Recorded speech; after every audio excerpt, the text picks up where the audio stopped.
Bismillahirrahmanirrahim. Assalamualaikum warahmatullahi wabarakatuh.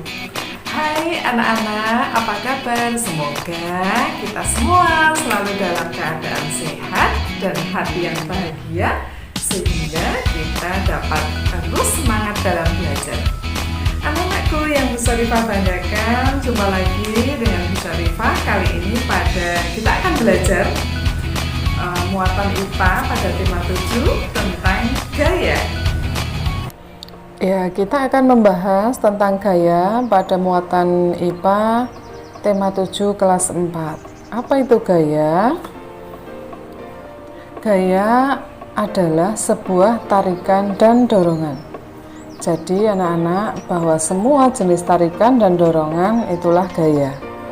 Gaya ditemukan oleh seorang ilmuwan bernama Isaac Newton, dan satuan gaya adalah Newton, diambilkan dari nama penemunya. Alat pengukur gaya adalah dinamometer. Macam-macam gaya, ada gaya pegas, gaya gravitasi, gaya magnet, gaya otot, gaya gesek, dan gaya listrik. Kita akan lihat satu persatu contohnya. Ya, yang pertama adalah gaya pegas. Contohnya adalah bermain panah atau bermain ketapel. Di sana ada karet yang nanti ketika kita tarik dan kemudian kita lepas, maka akan kembali ke bentuk semula. Berikutnya adalah gaya gravitasi. Contohnya adalah buah yang jatuh dari pohon, atau misalnya ketika kita melempar suatu benda, pasti nanti akan jatuh ke arah bumi karena adanya gaya gravitasi bumi. Yang ketiga, gaya magnet. Nah, ini adalah contoh gaya magnet. Ada beberapa jenis logam yang bisa ditarik oleh magnet, misalnya besi ataupun baja. Gaya otot ini adalah gaya yang menggunakan otot untuk menggerakkannya, misalnya mendorong gerobak atau bermain tarik tambang, kemudian sapi menarik gerobak ataupun kuda menarik andong, itu juga merupakan contoh gaya otot. Kemudian ada juga gaya gesek, misalnya saat kita bermain sepatu roda. Ketika kita bermain sepatu roda bisa bergerak ke sana kemari karena adanya gaya gesek. Atau misalnya kita mendorong meja atau lemari saat kita memindahkannya, dan meja atau lemari dapat berpindah tempat juga karena adanya gaya gesek. Berikutnya gaya listrik. Nah, ini segala sesuatu atau peralatan-peralatan di dalam rumah kita yang menggunakan gaya listrik. Misalnya ada televisi, kemudian laptop, handphone, kemudian blender, dan lain-lain yang menggunakan gaya listrik. Anak-anak, ada beberapa akibat gaya terhadap benda.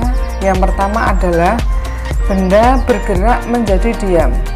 Jadi, ketika benda bergerak dan kita kenai gaya, maka benda yang bergerak tersebut dapat menjadi diam. Contohnya, ketika kita naik bersepeda kemudian kita ngerem, maka sepeda yang tadinya bergerak akan menjadi diam. Yang kedua, diam menjadi bergerak. Contohnya, ketika kita bermain bola. Bola kita letakkan yang tadinya diam, maka kita kenai gaya dengan cara menendang bola, maka bola akan bergerak atau menggelinding. Yang ketiga, akibat gaya terhadap benda tersebut dapat berubah bentuk. Misalnya ketika kita bermain plastisin, kita bisa membuat beraneka benda dari plastisin. Atau misalnya kita tidak sengaja menjatuhkan gelas kaca yang tadinya utuh, ketika jatuh ke lantai maka akan menjadi berkeping-keping. Yang keempat, berubah arah. Benda akan berubah arah. Misalnya ketika bermain bola dan saling mengoper bola kepada teman yang lain. Atau ketika kita bersepeda, kita menemukan tikungan, maka kita akan membelokkan stang sepeda kita sehingga benda tersebut dapat berubah arah. Yang kelima, akibat gaya terhadap benda dapat berubah kecepatan. Misalnya ketika kita bersepeda dengan santai, kemudian tiba-tiba ada seekor anjing mengejar kita, maka kita akan mengayuh sepeda dengan lebih cepat sehingga sepeda kita berubah kecepatan. Dan masih banyak contoh yang lain lagi akibat gaya terhadap benda. Demikian anak-anakku yang dapat Bu Syarifah sampaikan, semoga dapat kalian terima dengan baik dan tentunya dapat dipelajari. Pesan Bu Syarifah, tetaplah menjadi anak-anak kebanggaan kedua orang tuamu dan tetap menjadi anak-anak yang hebat. Terima kasih. Wassalamualaikum warahmatullahi wabarakatuh.